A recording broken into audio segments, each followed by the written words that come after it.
ನಮಸ್ಕಾರ. ಸುದ್ದಿ ಸರ್ಕಲ್ಗೆ ಸ್ವಾಗತ. ನಾನು ನಿಮ್ಮ ಭಾಗ್ಯನಾರಾಯಣ ಬೊಗ್ಗವರಪು.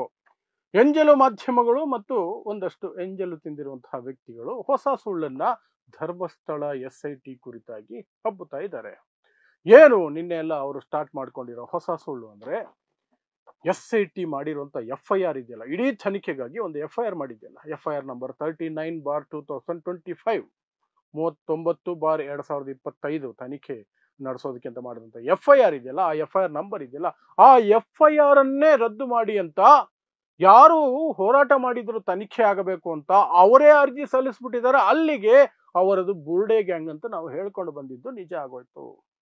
ಆರೋಪ ಮಾಡಿರೋರೇ ಕೇಸ್ ವಾಪಸ್ ತಗೊಳ್ಳಿ ಅಂತ ಹೇಳ್ತಾವ್ರೆ.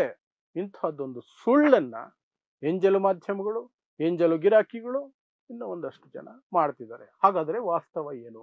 ನಿಜವಾಗ್ಲೂ ಸಹ ಆರೋಪ ಮಾಡ್ತಿರುವವರೇ, ಹೋರಾಟಗಾರರೇ ಕೋರ್ಟಿಗೆ ಹೋಗಿ ಹೈಕೋರ್ಟ್ ಅಲ್ಲಿ ಆ ಅರ್ಜಿ FIR ಅನ್ನ ಸ್ಕ್ವಾಶ್ ಮಾಡಿ ಅಂತ ಕೇಳಿದಾರ? ಸುಳ್ಳು ಸುಳ್ಳು ಸುಳ್ಳು. ಹಾಗಾದ್ರೆ ನಿಜ ಏನು? ನಿಜ ಏನು ಅಂದ್ರೆ, ನಿಮ್ಗೆಲ್ಲ ಗೊತ್ತಿರೋ ಹಾಗೆ ನಿನ್ನೆ ಮೊನ್ನೆ ಎಲ್ಲ ವಿವರಿಸ್ಕೊಂಡು ಬರ್ತಿದ್ದೀನಿ.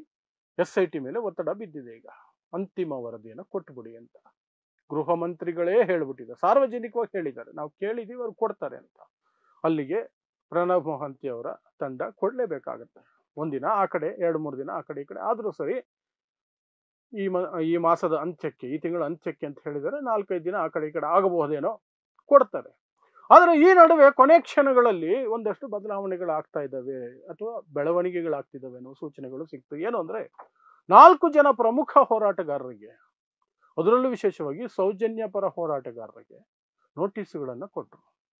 ಆ ನೋಟಿಸ್ಗಳಲ್ಲಿ ಬಳಸಿದಂತಹ ಭಾಷೆ, ಕೊಟ್ಟಂತಹ ಎಚ್ಚರಿಕೆಗಳಿದಾವಲ್ಲ, ಅವು ಸೂಚನೆ ಕೊಡ್ತಿತ್ತು.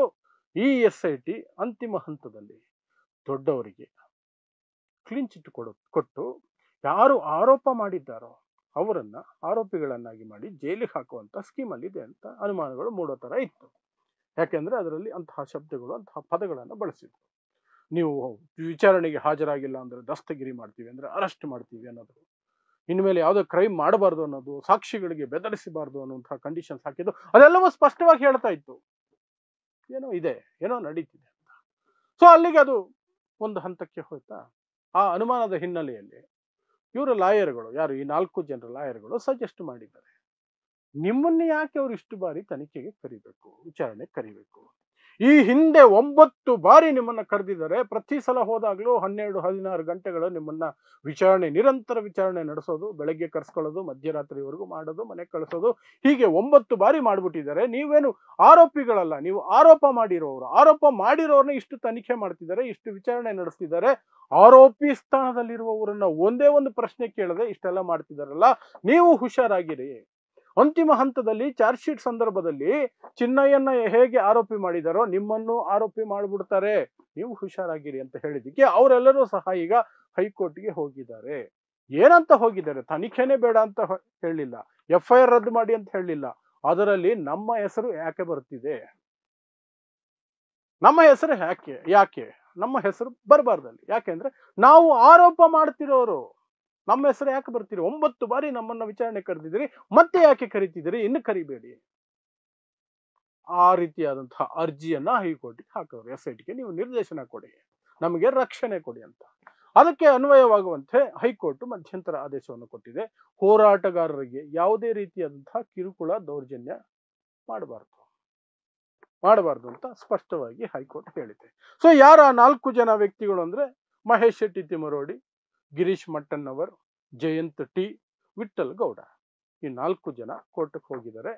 ತಮ್ಮ ಹೆಸರನ್ನ FIR ಇಂದ ಅಥವಾ FIR ಹಾಕಬಾರದು, ನಾವು ಆರೋಪ ಮಾಡ್ತಿರೋ, ನಮ್ಮನ್ನೇ ಆರೋಪಿ ಮಾಡಕ್ ಹೊರಟಿದ್ದಾರೆ ಅನ್ನೋದಷ್ಟೇ ಅವರ ಅರ್ಜಿಯ ಸಾರಾಂಶ. ಆದರೆ ಈ ಎಂಜಲು ಮಾಧ್ಯಮಗಳೇನು, ಇವರೇ ಒತ್ತಾಯಿಸಿದ್ರು ತನಿಖೆಗೆ, ಇವರೇ ಒತ್ತಾಯಿಸಿದ್ರು SITಗೆ. ಈಗ ಅದೇ ಬೇಡ, ತನಿಖೆನೇ ಬೇಡ, ಕೇಸೇ ಬೇಡ, FIR ರದ್ದು ಮಾಡಿ ಅಂತ ಅರ್ಜಿ ಹಾಕಿದ್ದಾರೆ ಅಂತ ಎಂಜಲು ಮಾಧ್ಯಮಗಳು, ಮಾರಿಕೊಂಡ ಮಾಧ್ಯಮಗಳು ಸುಳ್ಳನ್ನ ಬೆಳಗ್ಗೆಯಿಂದ ಬಿತ್ಕೊಂಡು ಹೋಗ್ತಿದ್ದಾರೆ. ನಿನ್ನೆ ಬೆಳಗ್ಗೆ ಶುರು ಮಾಡಿರೋದು ಇಲ್ಲಿಯವರೆಗೆ ಓಡ್ತಾನೆ ಇದೆ, ಅವ್ರ ಸುಳ್ಳು ಓಡ್ತಾನೆ ಇದೆ. ವಾಸ್ತವ ಇದು. ಸೊ ಈ ವಿಚಾರವನ್ನ ನಿಮಗೆ ತಿಳಿಸೋದಕ್ಕಿಂತಲೇ ನಾನು ಈ ಎಲ್ಲ ವಿವರಗಳನ್ನ ಕೊಟ್ಟಿದ್ದೀನಿ. ಇಂತಹದೇ ವಿಶೇಷ ವಿಶ್ಲೇಷಣೆಗಳಿಗಾಗಿ ನೋಡ್ತಾ ಇರಿ ಸುದ್ದಿ ಸರ್ಕಲ್. ನಾನು ನಿಮ್ಮ ಭಾಗ್ಯನಾರಾಯಣ ಬೊಗವರಪು.